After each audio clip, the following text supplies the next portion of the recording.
بسم اللہ الرحمن الرحیم۔ شروع کرتا ہوں اللہ کے نام سے جو بڑے مہربان نہایت رحم والا ہے۔ اللہ رب العزت کا کریمانہ انداز دیکھیے۔ اللہ تبارک و تعالیٰ فرماتے ہیں قُلْ يَا عِبَادِيَ الَّذِينَ أَسْرَفُوا عَلَىٰ أَنفُسِهِمْ لَا تَقْنَطُوا مِن رَحْمَتِ اللَّهِ۔ آپ کہہ دیجئے کہ اے میرے بندو، جنہوں نے کفر و شرک کر کے اپنے جانوں کے اوپر ظلم کیا ہے، اللہ کی رحمت سے نا امید نہ ہو۔ اللہ رب العزت کو اپنے بندوں سے کتنی محبت ہے، کتنی عجیب بات ہے کہ جب باپ بیٹا سے ناراض ہوتا ہے تو اپنی بیوی سے کہتا ہے کہ اس کو کہہ دو کہ گھر سے چلا جائے، اس کو کہہ دو کہ میری بات مانا کرے، اس کو کہہ دو کہ ذرا سنبھل کے زندگی گزارے۔ ایک اجنبی جیسا انداز اختیار کر لیتا ہے۔ قربان جاؤں اس پروردگار پر جو اپنے گنہگار بندے کو اپنا بندہ کہہ رہے ہیں، بندہ کے نسبت سے خارج نہیں کر رہے ہیں۔ قُلْ يَا عِبَادِي، وہ بندہ جو گناہگار ہے، سزاوار ہے، سزا کے مستحق ہے، اس کو اللہ تبارک و تعالیٰ فرما رہے ہیں قُلْ يَا عِبَادِي۔ شاہانہ انداز تو یہ تھا کہ آپ کہہ دیجئے اس کو نیک و کاروں والی زندگی گزارے، پرہیزگاری والی زندگی گزارے، ذرا سنبھل کر کے زندگی گزارے، لیکن اللہ تبارک و تعالیٰ نے کریمانہ انداز اختیار کیا۔ فرمایا قُلْ يَا عِبَادِيَ الَّذِينَ أَسْرَفُوا عَلَىٰ أَنفُسِهِمْ لَا تَقْنَطُوا مِن رَحْمَتِ اللَّهِ إِنَّ اللَّهَ يَغْفِرُ الذُّنُوبَ جَمِيعًا إِنَّهُ هُوَ الْغَفُورُ الرَّحِيمُ۔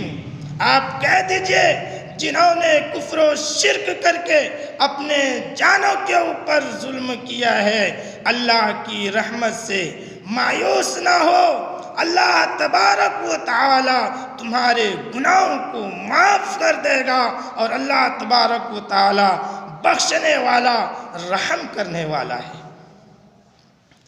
اپنے بندوں سے اللہ رب العزت کو کتنی محبت ہے۔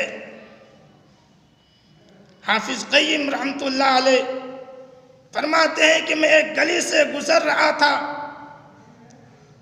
ایک 8-9 سال کا بچہ جس کو ماں تھپڑ لگا رہی تھی، پٹائی کر رہی تھی، وہ ماں کہہ رہی تھی کہ تو میرا نافرمان بن گیا ہے، تو میری کوئی بات نہیں مانتا، تو گھر سے نکل جا، تو دفع ہو جا۔ دھکے دے کر ماں نے گھر سے باہر نکال دیا۔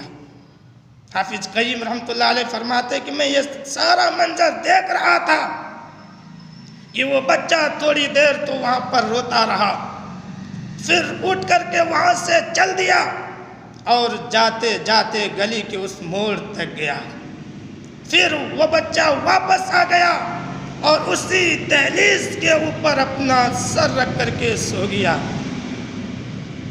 کافی دیر سے رو رہا تھا، تھکا ہوا تھا، جیسے ہی سر رکھا نیند آ گئی، وہیں پر سو گیا۔ اتنے میں اس کی ماں نے دروازہ کھولا، اس کی ماں کا غصہ ابھی ٹھنڈا نہیں ہوا تھا، جیسے ہی کھولا تو دیکھا یہ میرا بچہ یہاں پر سویا ہوا ہے۔ ڈانٹنے لگی اور کہنے لگی کہ تو یہاں پر کیوں آ گیا، تو دفع ہو جا یہاں سے، تو چلا جا، میری نظر سے غائب ہو جا۔ وہ بچہ کہتے ہیں کہ اے میری امی، جب تو نے مجھے یہاں سے دھکا دے دیا تھا، دھتکار دیا تھا، بھگا دیا تھا، میں سوچتے سوچتے گلی کے اس موڑ تک گیا، اور وہاں پر جا کر کے دل میں خیال آیا کہ میں کس بھیک مانگ لوں گا جس سے میرا پیٹ بھر جائے گا، میں کسی کے یہاں نوکری کر لوں گا، مجھے کھانا بھی مل جائے گا، مجھے رہنے کے لیے گھر بھی مل جائے گا، یہ سوچ کر میں وہاں تک گیا، پھر دل میں خیال آیا کہ دنیا کی سب نعمتیں مل سکتی ہے، لیکن ماں تیری محبت مجھے دنیا بھر میں نہیں مل سکتی۔ اب مجھے دھکا دے یا مار یا مجھے بھگا دے، کچھ بھی کر، میں یہاں سے جاؤں گا نہیں۔ ماں کی ممتا بھی جوش میں آ گئی اور اپنے بچے کو سینے سے لگایا اور کہا کہ میرے بیٹے، جب تیرے دل میں یہ خیال ہے کہ تیرے دل میں یہ بات ہے کہ محبت اگر ملے گی تو اسی در سے ملے گی، محبت اگر دے گی تو یہی ماں مجھے محبت دے گی، تو تیرے لیے یہ در ہمیشہ کھلا ہے، آ جا، میں تجھے سینے سے لگا لیتی ہوں۔ اسی طرح جب گناہگار بندہ توبہ کرنے کے لیے اللہ کے دربار میں آتے ہیں، اللہ کے سامنے جاتے ہیں اور کہتے ہیں الہی عبدک العاصی عطا کا، اللہ میں تیرا گناہگار بندہ ہوں، تیرے در پہ حاضر ہوں، میں اقرار کرتا ہوں اپنے گناہوں کا، اللہ تو میرے گناہوں کو معاف کر دے۔ تو اگر میرے گناہوں کو معاف کر دے گا تو تجھے یہ بات سجتی ہے، اگر تو دھتکار دے گا اپنے دربار سے تو کس کے دروازے پر جائیں گے؟ کون میرے اوپر رحم کرے گا؟ اللہ میں تیرے سامنے پکا اور سچا توبہ کرتا ہوں، اللہ میرے گناہوں کو بخش دے۔